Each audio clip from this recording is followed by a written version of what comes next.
I know using After Effects can be pretty confusing, especially if you just downloaded it. So today we're gonna make this exact edit so you can learn the basics and help you edit blow up on social media. Alright, so once you open After Effects, you're gonna see this screen. Might look confusing, might look a little bit different, depending on what version of After Effects you have. I have 2024. First thing you'll ever wanna do is create a new composition. We're gonna start choosing a resolution, which is a width and a height. Usually I go for 1080 by 1080, but you can do 1080 by 1920 or 1920 by 1080. Our frame rate, this should stick to 60. It should not move from 60, as anything from 60, your computer or your scene packs might struggle reaching a high frame rate, and a low frame rate, well, no one wants to see a low frame rate on an edit or anything else. So 60 is a middle ground, and then your duration.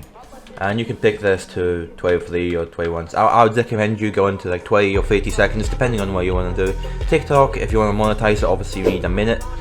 But for this edit, just teach you the basics, we're going to go for an easy 21 seconds. Alright, so you made your first composition. What you want to do now is import everything you have, so your sounds, your scene pack, and all that good stuff. Okay, so I'm going to use Patrick Bateman, American Psycho, for this one. Very overused character, but just for you to learn how to use After Effects, we're going to use Patrick Bateman. You want to set your resolution to quarters so your computer doesn't blow up while editing your scene pack. And then what you're going to do, double click on it and find a scene or anything that you want to actually edit in. Alright, so once you get a scene that you actually want to edit, you want to press this button right here, and then go to your composition comp 1, and then you have it. The things you want to obviously use is P and S for scale.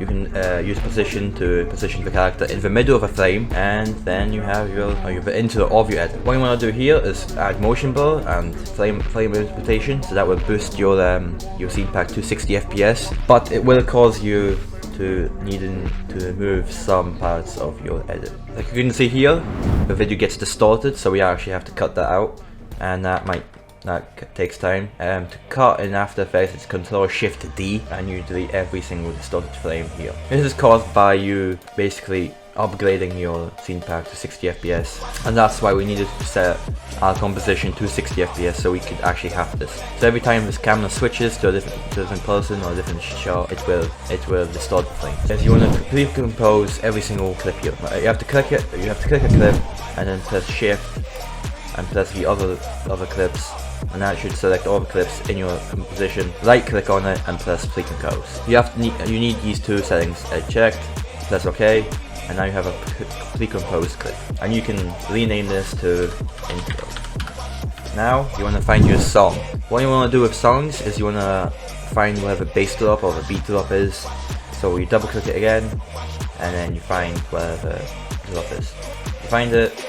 Same thing with the scene pack, you press this one, use this button, and then go where your intro ends, and if your beat drop starts earlier than the intro, then you just want to drag it where the beat drop actually is. Drag this along. If you have a very short song where the beat drop starts at the very beginning, you have to actually get a new song, or get a version of a song which is stretched. You just need to have a song which lasts as long as the intro does, so you can have the beat drop start and the edit playing. Obviously this is too loud, you can hear the voices. You go to audio, levels, you put this down to -20, go a couple frames or like 20 frames, put that back to 10, depending on how loud the actual music is. Fix it, put another one here at 10 and -10 decibels, go to the end of your intro and put this back to, and put this to like 2. Now you want to go to the intro, press this little arrow, audio, and put this up to like 5, so we can actually hear the voices. Now what you want to do is the most complicated and most tedious part of editing. Right click on your audio, and then keyframe assistant, and convert audio to keyframes. This will allow you to actually mark the beat drops so you can edit in the beat drops. Go to effects, go to both channels, and then while pressing Control on your keyboard, press both channels and then slider.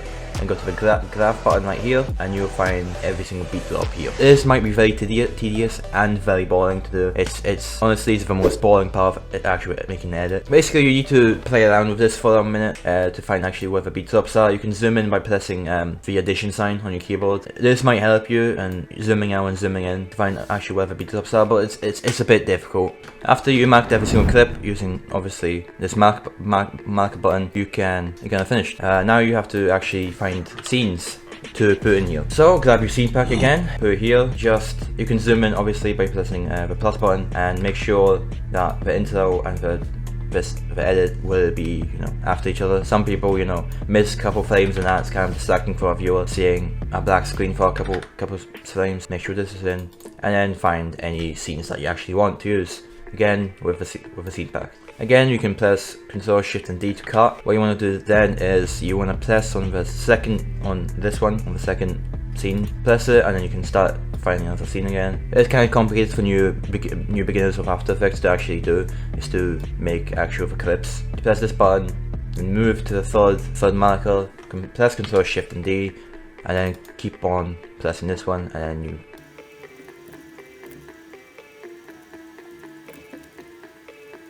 once you're done finishing all your clips, you can go back to composition in Comp 1 and see your work. Oh, there you go, you have an error now. Your scene pack doesn't match your current composition. What you have to do now is press the first clip, press Shift, select all of them, right click, and then transform and fit to comp height. This will reduce and make the scene pack smaller so you can fit it into the composition. Again, press P and then match the character in the middle of a frame, and then right click again and pre-compose your clips. After you position every clip and pre-composed all of your clips into every single section being pre-composed, you should have just all of the clips, and the intro done.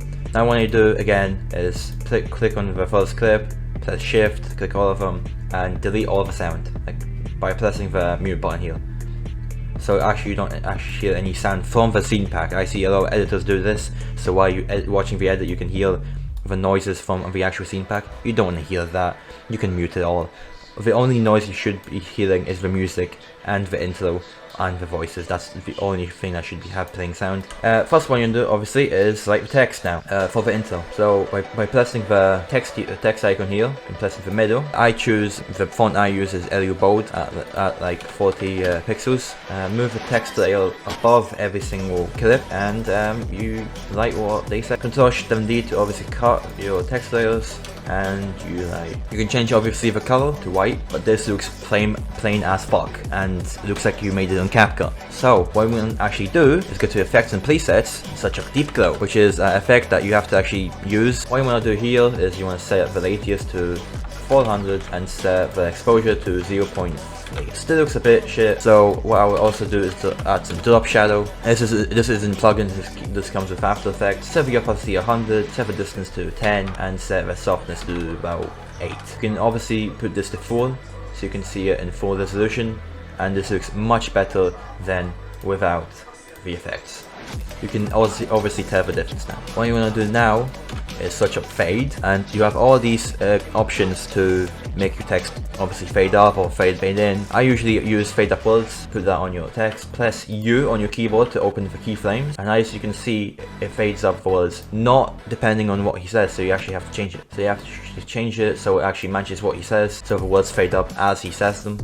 You stop saying it or he finishes the sentence, put the fade out slow. This isn't a preset by the way, or a plugin, this is with After Effects. And pick off your text, click on and back again, press U and press U double twice, and then go to the end of the clip by pressing O and drag the slider here so it fades out, fades in and fades out. And then obviously what you can do now is press Ctrl D to duplicate your text, so you don't actually have to make all the settings and put all the fade in, fades out, and the deep glow and the drop shadow all together and do it again and again. You can just duplicate your thing and change the actual text, which is, make sure you make the fade in words match what he actually says, because some editors I also seen that don't actually match the words and it's weird to look at. Oh, what you also want to change, I forgot to tell you, is when you press enter and you have double lines, it might actually look like this, that all the words are in one single line. Even if you press enter, you have to change this setting right here in the text thing and the properties to actually change it to, like, I put about 40-ish, and I will change it so the second line goes under the first line and not in each other. You can make your text actually longer if you go on the end, and you'll see this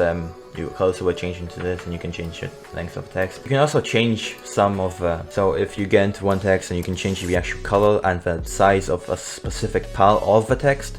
So I'm going to actually change this to red, actually increase it a bit. So now it looks actually a little bit better and a little bit different than every single text being white and boring. Duplicate it again. Don't be scared to put text in like overlapping each other. It's not a big of a deal. It actually looks better if it's more flowy, like an actual conversation, or just still and just fade in and fade out. So don't be afraid to experiment overlapping text together, because it's not a really big deal.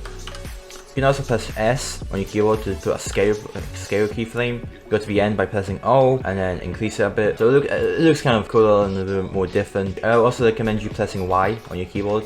When you press Y, you see this little circle, and make sure it's always in the middle of your text when you're actually using a scale property. So it scales from that point and not other points, because if you put it up somewhere like here and it scales, it will scale from that point. So I would recommend you actually, while pressing Y, move the thing into the middle of the text so it scales from there. You can also go to the align panel over here and set this in the middle, and then you can actually set all your text into the middle, because it's better like that. Press every single text and press these two to align horizontally and then align vertically. So every single text will be in the same place, fading in, fading out. And then you basically have your edit already. Now, the interesting part, probably the most fun part, adding zooms and Twixtor. Zooms obviously other people use to zoom in the face or zoom out. Twixtor is a slow-mo effect that you actually have to get a plugin. Both the zoom in and zoom out and the Twixtor I use are plugins. You can obviously use the scale property if you want, but it's very shit. It looks like a CapCut zoom in. So I would recommend you getting, what's it called, Blurmo curves. Comes with SAP file. It's this one right here, S_Blurmo curve. Put this on your pre-composed clip. It has to be pre-composed. Put a keyframe of the Z distance effect at the start of your edit by pressing I, pressing O, and then you can zoom in a bit. I usually go to 0.65 or something like that, and that is a pretty basic ass zoom. Press U, select all of the keyframes that you just made, all of two, and press F9 on your keyboard, and then you can see that it easy eased them. Easy easing allows you to actually add a graph to it, so it looks a bit different. What you want to do now is you have a graph now by pressing the graph button. You actually have to click on a keyframe and then press the graph button. You can zoom in by pressing plus, obviously, and there you go. You want to set this graph, you just copy me at this point. And get out of the graph preset, and then you go. That's a zoom. Also, you want to add this Twixtor, the slow-mo effect that makes you add Twixtor. Now, it's kind of important. You see this, you have to actually uncheck it and put this to 23.976. This is actually the frame rate of your clip, of your edit. You can see what's your frame rate by going to your project thing, by pressing this in the project. Click on your scene pack and it actually says 23.976 FPS. This is the average FPS that films are actually recorded in. So most films and most shows will be filmed at 23.976 frames per second. So you have to actually put it to 23.976 frames here to actually match the Twixtor to your frame rate. Now you want to press speed dial here, put this up to 135, open your keyframes by pressing U again, go a couple frames, put it to 35, go to the near end of your clip, put another keyframe by just pressing here at 35, go to the end by pressing O, and go back to 135. This is a little bit more complicated. Twixtor is, I would say, a complicated effect to use, because you can obviously change it depending on what edit you want. Now what you want to do is press on Twixtor, while holding Control, press on Blurmo curves, copy it by pressing, right click and copy it, or by Control C. Go to the start of your next clip and press Control V. Press O and U so you can go to the end of your clip and open your keyframes at the same time. Select all of your keyframes that you made from Blurmo curves and Twixtor. Press all while holding your left mouse button to actually change it depending on your clip, and there you go. Oh, it's zooming in the middle, you can see here. So what you have to actually do is press on the Blurmo curves effect. You see that this thing again with the text? All you have to do is again press Y on your keyboard and put it up to his face. It actually zooms in his face and not at the middle of the screen. Same thing here, S on the Blurmo curves, you can change it where it actually zooms in. Again, with every single clip, just add Control V and add Twixtor and the Blurmo curves that you just copied. And there you go. That's every clip edited with zooms and Twixtor. So now let's watch it and see how it turned out. So typical, isn't it? It's just strange. One day someone's walking around, going to work, alive, and then...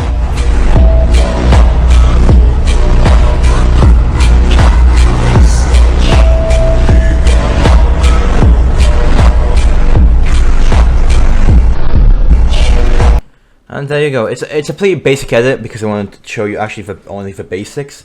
But if you actually want to upgrade your this edit a little bit more, some things you can do is right click over here, or just close every single keyframe that you opened because it's useless now by pressing U, and you should close every single thing. Go around here and then press new, and you should see what's it called, a solid. Now change this to white and press OK. Now you'll see a black white solid as it suggests. You want to get the near end of wherever if it's the marker 1 starts, and press Ctrl Shift D. Delete the white solid from the start of the intro and go a couple frames to the to the first clip. Delete it, and there you go. What you want to do now is go to the start of your thing by pressing Y and press T. Now it'll actually open the opacity section. Create a keyframe and have a start, go to the end, and then turn that bitch up to 0. Now you can see it's nice little Y effect. What you want to do now is press F9 to ease it. We saw. Now you have a graph. Stay with me. I know it's a little bit more complicated, but if you want to make your edit a little bit better, then you can go here and change it to speed graph and not actual value graph. Speed graph and value graph are still the same thing, just it looks different. They're the same thing. Now what you want to do is move this white knob to about wherever 1 starts. So you can see here, there you go, right? So now you have a white flash. You can put this in multiple places. Just don't put it in every single clip, because it gets annoying. Because you can imagine at 12 AM someone's scrolling and they're flashbanged by a white flash. So don't put it in every single clip like I did. I did mistakes like that. But just put in some of the clips so so people's attention spans don't swipe off. That's a pretty basic edit. But yeah, that's your edit now. So what you want to do now, because this is pretty basic, and again, just go into full resolution and see how it actually looks like, how it will look like after rendering. If it looks pretty nice, then you're fine with it, then of course be happy with it. But if you want to add a color correction, which is an important thing if you want an edit, because it looks much better if you actually use a color correction, go to new adjustment layer. That's a shape layer, sorry. New adjustment layer, and don't people do this, do not put the adjustment layer above the text. Put it just up below text and the white flash. The adjustment layer is just supposed to affect the clips, not anything else. Now what I want to do is add sharpen. This comes with After Effects, so don't you worry. Put some sharpen on it and put the sharpen amount to 50 or 40. Put this in full resolution so you can actually see how it look like. As you can tell, it looks much better with a sharpen effect on it. BCC unsharpen mask. This is a plugin that you have to use. It's BCC. Obviously you can download this from my Discord server again, but there's a plugin that you have to have if you want to use unsharpen mask or something else with BCC. Put the radius to 15 or put the radius to 10. Depends on how much unsharpen you want. This looks a bit fine. Put this to like 30 actually. Now it looks obviously much clearer and much better. You can add some saturation if you want. Don't add too much. We don't want to try to look like a Mr. Beast over here. Just add like 15 or 17 points so it looks fresh but not unrealistic. It's a pretty basic color correction, like just show you the basic. But yeah, that's the color correction done. What you else can add is vignette, TC vignette. I think this comes with After Effects, I'm not pretty sure. What you want to do now is, you see the center thing, center effect, you want to put the second value, and you see the little dot on the screen where Patrick Bateman's face is. You want to put this a little bit up, increase the amount to like 114. This would just add a little shade at the bottom. Again, just increasing the quality of the clips. And you can obviously see the difference between the before and after we applied the color correction, and it's much better. What you want to do now that you're done the clip, you want to add a watermark to the end. That's why we left a bit of space from 19 seconds to 21 seconds. How you do that? Again, just you put your text thing by pressing T or pressing the actual text button and write your name. Your username usually. Put this to about 60. You can increase the value from here. Make it white or any color you want. Put the text above the adjustment layer. You don't want the color correction to affect the text because it looks awful. Now you can press align to align it in the center. What you want to do then is, obviously you can actually go into any other text and then copy the drop shadow and the deep glow again.